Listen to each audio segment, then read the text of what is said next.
Hi, yeah, so we're back. We're going to be looking at a quick thing today called a series from Truly called Unexplained.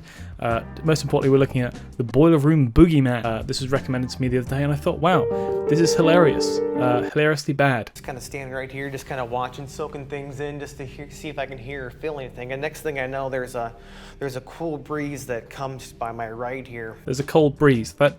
A cold breeze doesn't necessarily mean ghosts, just saying. Putting it out there for any future people who think they witness paranormal activity. A cold breeze wisping past your ear or your hand doesn't mean that a ghost is trying to, encourage you and drag you away to the bed. My other question to him is, it was probably just him, leaving something open as just a draft.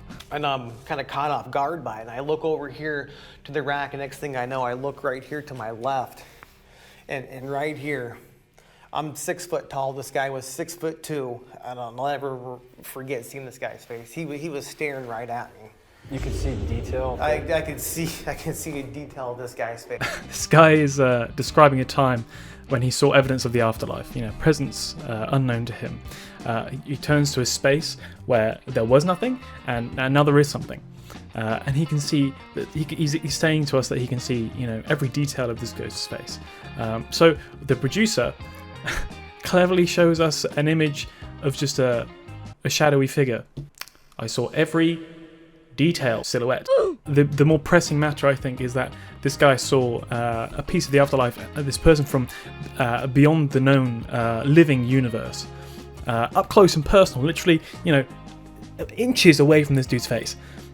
Claiming that, he saw immense detail, every single detail in his face, and yet there isn't a single goddamn description of what it was or what he looked like. The reporter does an awful job at uncovering it too. He hears of this, this detailed, close experience to paranormal activity, and he's like, well, let it slide. I won't press for more. I understand this is a pressing issue for you, but I won't ask. Things that I want to know is like, what colour were his eyes? How bushy were his eyebrows? Was he naked? Right now, I'm standing in the boiler room. He's standing in the boiler room. You also can tell he looks into the paranormal. I swear to God, every single American ghost hunter out there wears an outfit to this degree. They have a beanie, some form of facial hair, leaning more towards the heavier side of facial hair, like sort of not really much of a stubble, sort of more of a sort of a beard. This is the American ghost hunter starter kit. They got the beanie, they got a video camera or a camcorder featuring night vision, and they have a basement or an abandoned location. And all I can think about are JD's stories. My heart is racing. I feel dizzy. I feel scared. And I feel like 10,000 eyes are watching me. So this guy is sort of feeling very scared. I'm not sure if this is his character, like the other guys, the Fred in this situation. This guy's Shaggy. He's like not really wanting to sort of indulge into the scariest side of things. But I feel like I'm going to go on a bit of a rant, a bit of a tangent here. So please bear with me a second. There's an issue of mine personally. It's a sort of a personal issue with these sort of ghost hunting videos.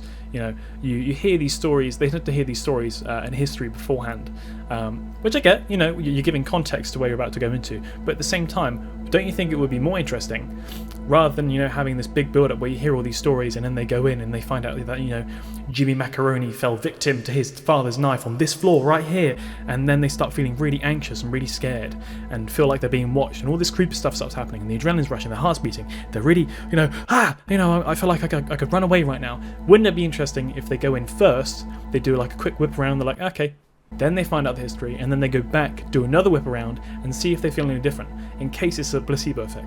Just saying. That would be interesting, I think, in my personal opinion.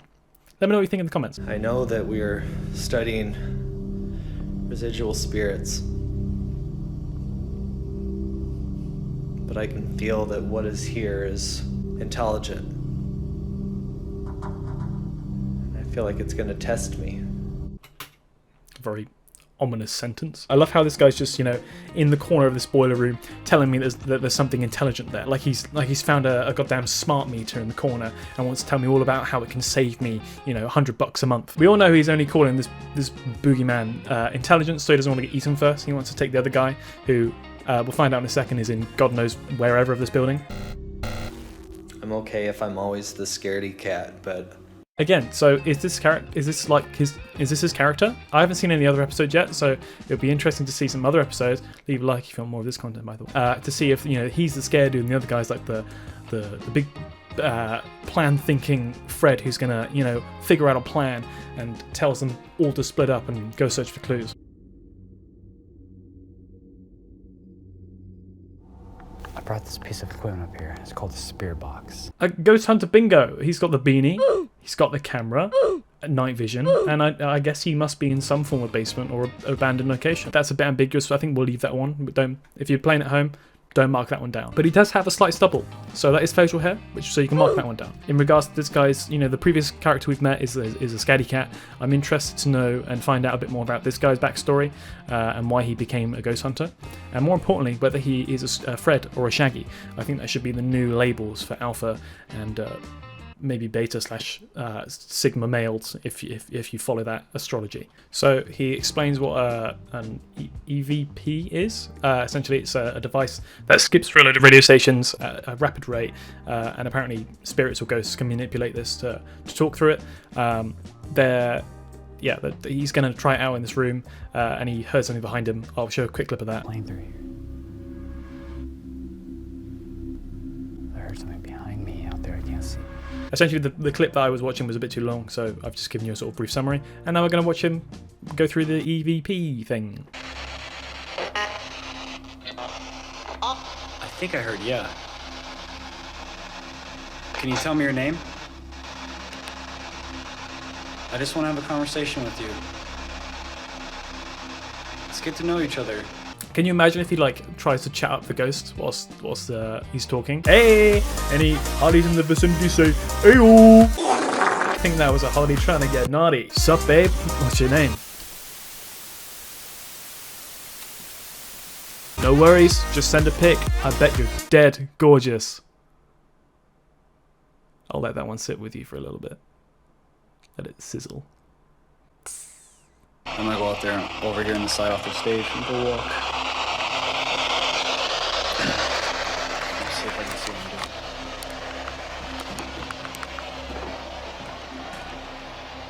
do. I understand they're trying to create an atmosphere with the lights being off, but why have them off? Is there a host, a ghost, sensitive to light? Is it for research purposes? It's so, does night vision catch ghosts better? But if there's no reason, then why? This dude straight up nearly fell through a floorboard. If he did fall through a floorboard, I'd be interested to know what his excuse would be when everyone else ran in after hearing him go, ah! Ah, shit. There was a step. Damn. I knew I should have told the producer to put the electricity on. Damn. My leg is cracked open. Oh, God, that damn floorboard. Oh, no, Shaggy's coming over. Shit, what am I gonna tell him? I can't tell him I fell through a floorboard. Think of something quick. The ghost. The ghost pushed me. The ghost pushed me. Can't see, guys. The guy in the other room hears a couple of noises, a couple of voices. They put it down as unexplained noise. It's probably just an old building sort of settling. But it could be paranormal activity. I don't know. Essentially, he thinks it's sort of someone maybe messed about. I'm gonna play sort of the ending of that where he's a bit sort of freaked out, just to minimize the use of their footage, essentially. Zach, Perry, is that you? Fuck's sake. The only thing this dude is goddamn interested in is lowering his fucking electric bill, or lowering that bill in his electric bill. Why is he still in the goddamn corner, for God's sake? I just feel like I'm on the edge of tears because I just saw something. I just saw a white mist in front of me right here. That's the only light that I have on, and I saw it go right in front of that blue bin right there. He has the light on. Also, why don't they just have front-facing cameras? If your camera's facing this at you the entire time, what are you hoping to catch in front of you? and you're ghost hunting, right? You're not vlogging. Sup guys, just looking for some dead people. Psych. Like maybe the maybe the white light was just the camera on the viewfinder adjusting to the light being turned on. Maybe it was like, it's too dark in here. Time out, guys. I'm gonna turn the light on. Checks the viewfinder. Bam, the little flare thing it's doing, the exposure adjusting. And he's like, damn, it's a white light. Holy shit, I just saw a ghost. I'm gonna cry. But maybe not though. Maybe he actually genuinely saw, you know, a ghost ball. Now I'm scared. I think it's my time to get out of here. Are you fucking kidding me? 30 minutes later, he's still in the goddamn boiling room. Boiling room? Boiler room. But, you know, credit where credit's due. He did leave the smart meter alone and venture away from the corner eventually. I literally just heard footsteps walking up on me. Our whole rule was if something crazy is going on, we're supposed to yell at each other, and they're not even hearing me right now. The crew and Shaggy are like, all right, that's the boiler room search. We've, you know, taken the meter reading. We've got plenty of footage of the corner, and most importantly, you, Shaggy, in the corner. Let's go have a lunch break, everyone. That's a wrap, I think. What about the other guy in the other room? What should we do with him? Nah, it's so good. He had a big breakfast. He'll be fine for a little bit longer. To be fair, Shaggy did seem pretty shaken. Maybe like him and the crew are sort of playing gonna like play a prank on this dude in the fucking theater of the middle of nowhere. I literally just heard footsteps, guys. Whoa! So good, man. Gotcha. Listen, we're gonna get a Subway, so come join us, man. It's lunchtime. Yeah. Hello? You want to play a game? What were you expecting your response to be? Like, did you want the little ghost to roll down on a tricycle and go, hey, or just like another 18th century ghost to pop out from behind the curtain and go, tally ho, I'm always up for the challenge, chaps. Grab the badminton rackets, we're up for a game. The way this camera's night vision is, on this side I saw when I was panning over here just a second ago. Is there anybody up here right now who wishes to talk? Excuse me? Don't get me wrong, dolls are creepy as shit. But like, why did the crew do that? Why did the editor and the producer decide to put in a random glitch on a doll? I'm assuming because the doll was the most interesting or creepy part of this video. Fair enough. Best make a doll look spooky. I'm giving you time right now to communicate with me. 25 minutes later, my fucking asshole was at 25 minutes later. The damn doll was still in fucking frame. Either he was panning around so slowly that it took him 25 minutes to get around to the other side of the doll, or they're chatting shit and trying to make it seem like he was there longer.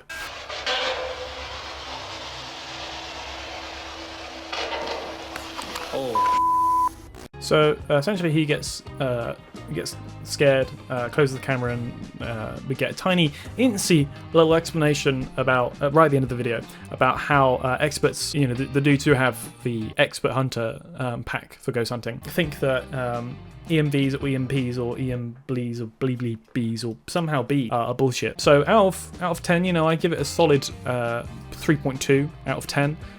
Would not waste my time again, unless if you want more stuff like this, then probably leave a like. And if you know, it'd be great if you could subscribe and drop a comment saying hello.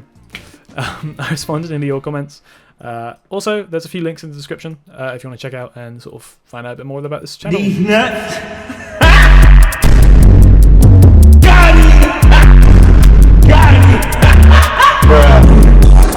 Yankee with no brim.